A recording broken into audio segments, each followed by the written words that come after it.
The only thing holding you back is yourself. Whoa, end of the video. I'm just kidding. It's way more complicated than you think it is. You decided to work on something tomorrow. You're totally pumped up about it. Your body has this immense energy flowing through it. You feel you're on top of the world. You can conquer everything. So you sleep that night thinking you'll be working tomorrow, how you'll be the best version of yourself tomorrow. The next morning you wake up, you go to your study table, but something doesn't feel right now. You don't feel that fired up now. You just don't want to do the work you were totally pumped up about yesterday. This is what we'll be talking about today. Resistance, your biggest enemy.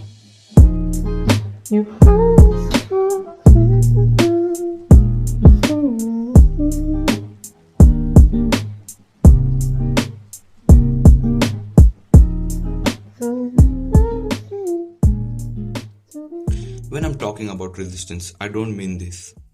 Mental resistance can be a more precise word. So what is this mental resistance and how is it holding you back? You see, whenever we try doing something productive, you feel this weird energy inside us starting to emerge from the depths where it was hiding the whole day. Resistance won't come out when you're doing stuff you enjoy, like watching TV, playing video games. It will come out only when you're trying to do something productive. That's when you are the most vulnerable to resistance. Whenever you categorize some work as important for yourself, resistance will show up like that annoying fly which won't quit buzzing around your ear while you try to sleep. Anyway, we don't know this shit of a creature exists inside us. No one knows. But getting rid of it won't be easy as we have grown accustomed to it. Personally for me, I would study for a while. I'm totally starting to get the topic, but suddenly this wave of resistance hits me and I just give up.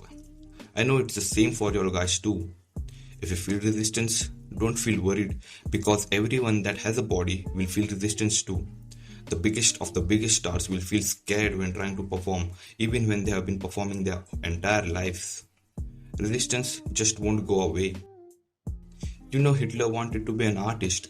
At 18, he took his inheritance 700 kronen and moved to Vienna to live and study. He applied to the Academy of Fine Arts and later to the School of Architecture. Ever see one of his paintings? Neither have I. Resistance beat him. Call it an overstatement, but I'll say it anyway. It was easier for Hitler to start World War II than it was for him to face a blank square of canvas.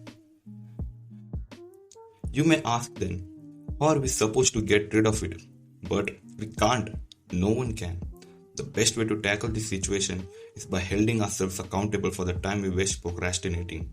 In this day and age, we are free to do anything. There's no one telling us what to do, so we just don't feel like working. And that leads to procrastination. I'm a master procrastinator. I procrastinate about procrastination. But still, I manage to put in some work every day, so I know what I'm talking about. The first thing which you need to do is having strong willpower. So the next time you feel like you're done for today, you just won't give up. You'll push yourself a little more as resistance becomes the most strong when you're about to end your session. If you manage to read the whole chapter, but in the end, if you don't revise, you will definitely forget some of the important points. So the end is the point where we are the most vulnerable to resistance, given in the video.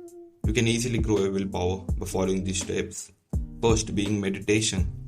I won't go into the details here because I've already covered this topic in depth in a video, the link to which can be found in the description. So meditation forces you to stay still for a long period without getting distracted. This will totally help you to build a tolerance to resistance. Second being doing something out of your comfort zone. Because when you do something out of your comfort zone, you not only get more shit done, but also push yourselves to the limits. This is the most effective way in increasing your willpower. It can be anything. For me, it was reading. I just didn't like to read books.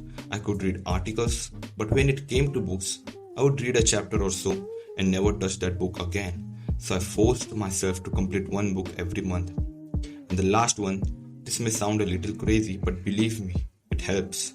Cold showers. Taking cold showers is good for your health. You feel much fresher when you take a cold shower rather than a traditional hot shower. It wakes you up. And this point also shows you how much you can gain from stepping out of your comfort zone.